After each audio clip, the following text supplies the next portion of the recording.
Good afternoon, everyone. And I'd like to call the Planning and Heritage Subcommittee to order. Are there any disclosures of pecuniary interest or the general nature thereof? Seeing none. Delegations for 4.2, Mr. John Florence has requested to speak, and we will address that when we get to that item. Item 4.1 is sign permit, ground sign to be erected in place of existing ground sign at the address of 166 to 194 Ontario Street. And is there a staff member available to speak to that motion, that staff recommendation? And I know a number of staff are still returning to their offices from the presentation here at City Hall with regards to truth and reconciliation. I see the director, Director Crinklaw. Do you want to speak to this item 4.1?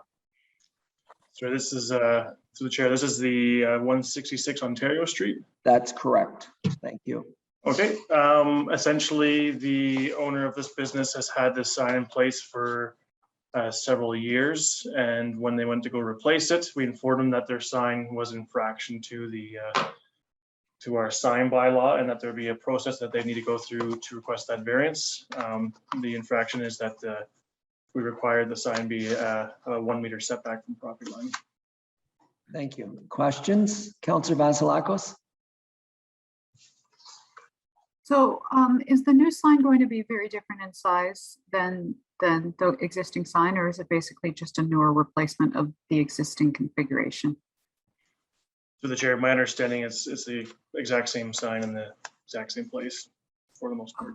So my other question is, have we had any indication that the existing sign has been a safety issue, has had sightline problems? Have we had any complaints about the sign from anyone, any of the surrounding businesses in terms of the placement at all? Because it's been there for a long time, right? So any indication that it's basically bothering anyone? Yeah, through the chair, we've had no indication that it's been a hindrance to anybody. Thank you. Councillor Bunting and then Councillor Ingram. Yeah, thank you. Through the chair, a couple of questions. Number one, it talks about a setback of I think it said 1 meter. Am I correct? It doesn't comply with the regulation, which is 1 meter. How far exactly out is this sign? Like is it half a meter, or is it, what are we talking about here as far as distance goes to make sure it complies? Through the chair, my understanding is that the sign would be moved back an additional 1 meter from where it is today. So this would be moving it a meter from the road, I take it. It would, through the chair, it would place the sign in the middle of the parking lot as the nearest location to adhere to our bylaw. Councillor Ingram. Thank you, and that actually touches on what my comment was going to be when looking at this property. I'm not sure that there is a location on the property where it could actually comply and realistically still allow the property to function as it functions now. And parking is tight on this site to begin with. So a reduction in parking, I'm not sure would benefit anybody. I would actually like to put forward a motion that we approve the variance request by the owner of 166 to 194 Ontario Street to erect a new ground or pylon sign in the current location. Is there a seconder for that motion? We don't need a seconder, right? Oh, I'm sorry. I apologize. Thank you, Councillor Vasilakos. I appreciate that. So are there questions regarding the motion that's on the floor? Councillor Clifford. Yeah, I'd just like to ask staff if it stays in the same location, is it hurting like the city of Stratford, or like is there any liability concerns in the present location if we allow it to happen again? Through the chair, it is not in the way of our snow plow equipment or anything like that, and it's on private property, so there would be no liability for any issues that would arise from its location. Thank you. Any further questions? And I'm going to ask the clerk if we could have the motion read back. Is that possible? For the chair, it's my understanding the motion is that the variance request by the owner of 166 to 194 Ontario Street to erect a new ground pylon sign be approved. Thank you. So if there's no further questions or comments, I will call the question. All in favor? Opposed of any? And that's carried. Thank you very much. Moving on to item 4.2, proposed exemption from sign bylaw 159-2004, section 13.0 with regards to 925 Ontario Street. And Mr. Krinkla, are you going to speak to this this item? Through your chair, yes, I will. So this is another exemption request for 925 Ontario Street. They're looking to install a sign. They initially installed a sign on its location and it was requested to be removed. The infraction for this sign is that the proposed sign will exceed the sign bylaw, which indicates a maximum sign area of 20% for fascia signs. Thank you. Questions from council? Councillor Clifford. Yeah, on the drawing there, they had like 3 signs up there. Are they going to put it in a place where they had the sign that was in that they had to take down? Is it going in the same place? Is it 20% of all the signs or only like one sign? Yes. To the chair to be all the signs. And the proposed location is illustrated there on the management report. Thank you. Any other questions before I see if Mr. Florence is available? Seeing none. Mr. Florence, are you there?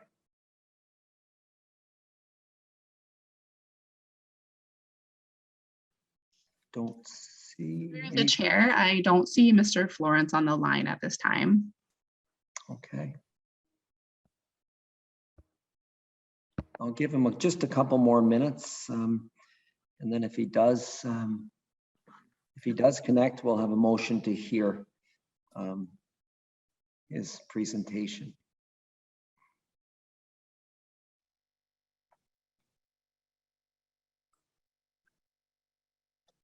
Councillor Bunting. Yeah, I may have missed this, but so what percentage does this sign actually cover? It exceeds 20%, but what percentage is it? And what percentage of what exactly does the 20% apply to?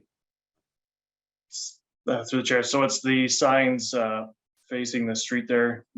Basically what's illustrated in the management report, the estimated signage area being proposed would be approximately 25% of the fascia area, where our bylaws states 20 is the maximum.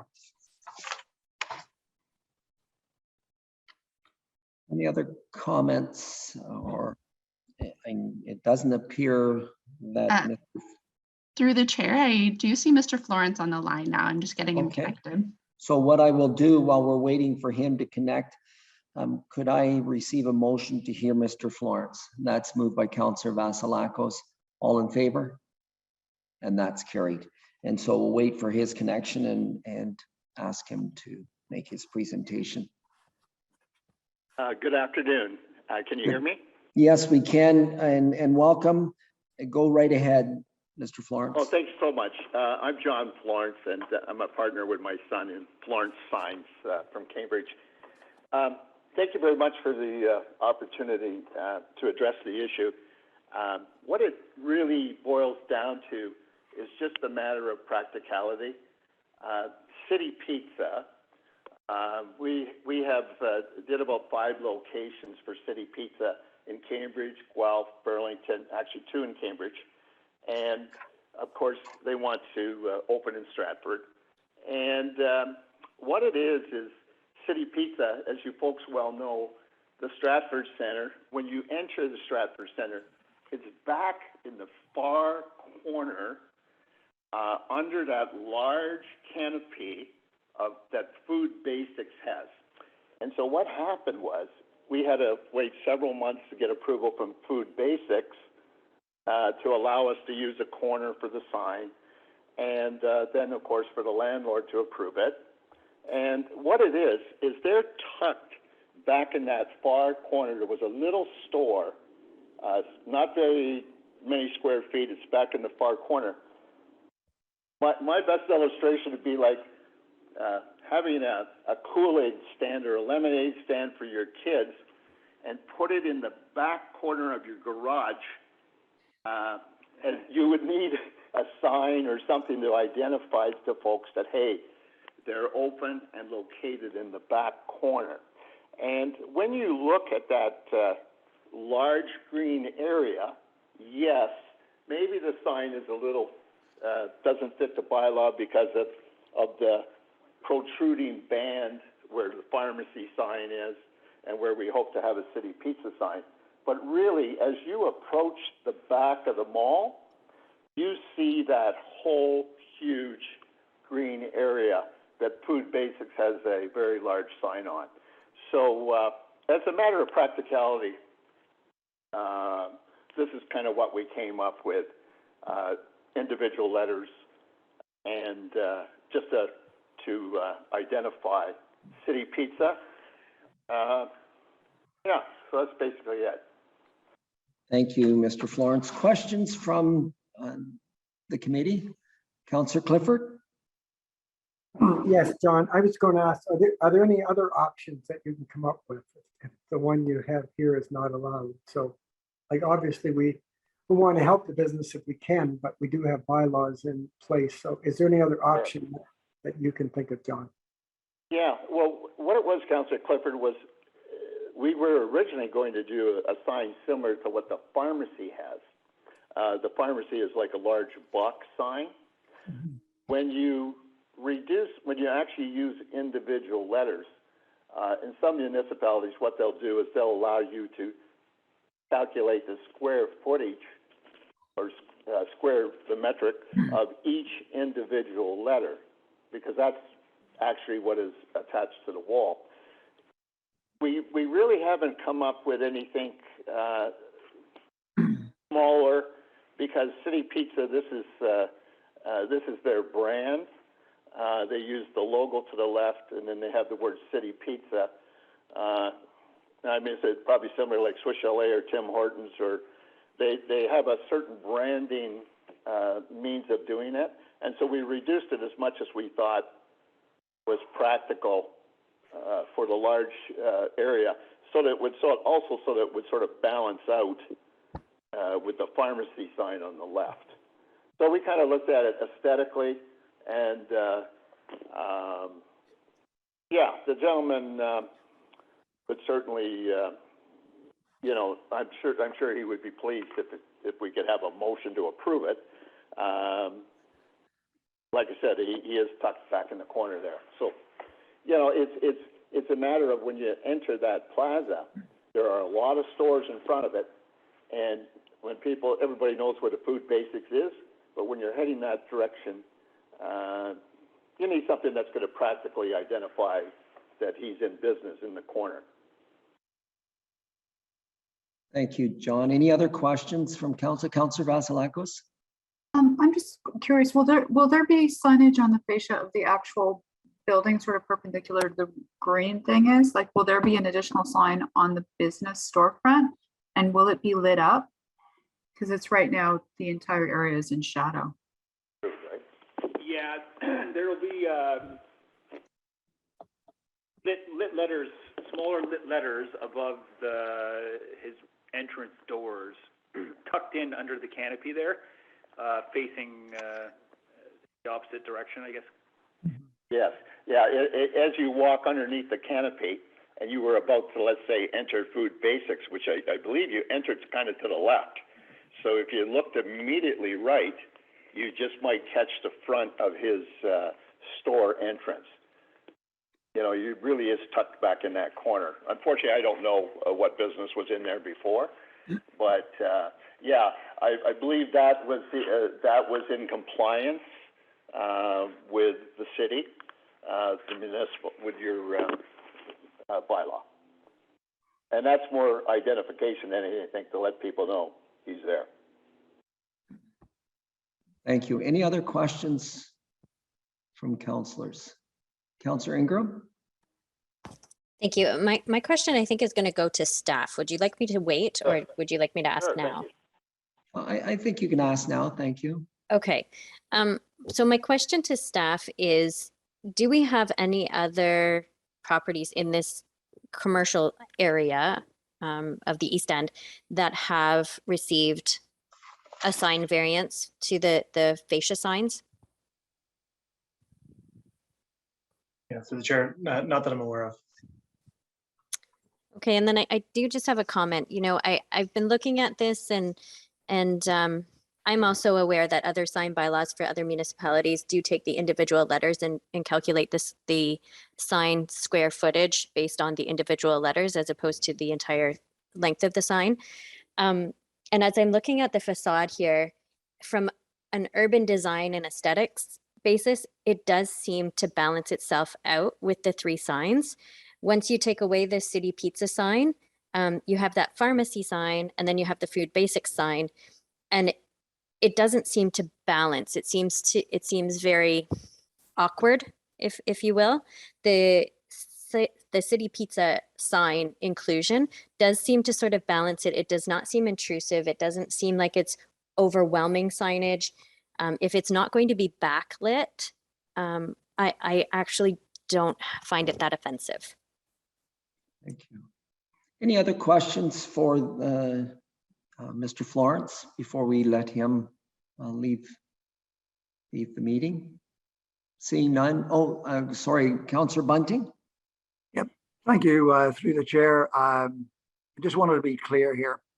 It looks like the the applicant has put up some $823 so far. Am I correct? Yes. And if, are there any other fees if this moves forward? Are there any other funds coming in, or that's it? If we take that request and agree with the signage being okay by council, or by subcommittee, should I say, is there any other fees involved? Through the chair, not that I'm aware of. Okay. Yeah. Thank you. Sir, hello? Yes, go ahead, John. I believe we have already paid for the permit for the sign. And we actually applied for a permit right from day one. We did have a temporary banner up. The gentleman from the staff mentioned that there was a sign that was removed. That was a temporary banner that the company has used on its other locations to sort of identify that they're there. And then perhaps somebody might be looking for a job in the pizza business or delivery or whatever.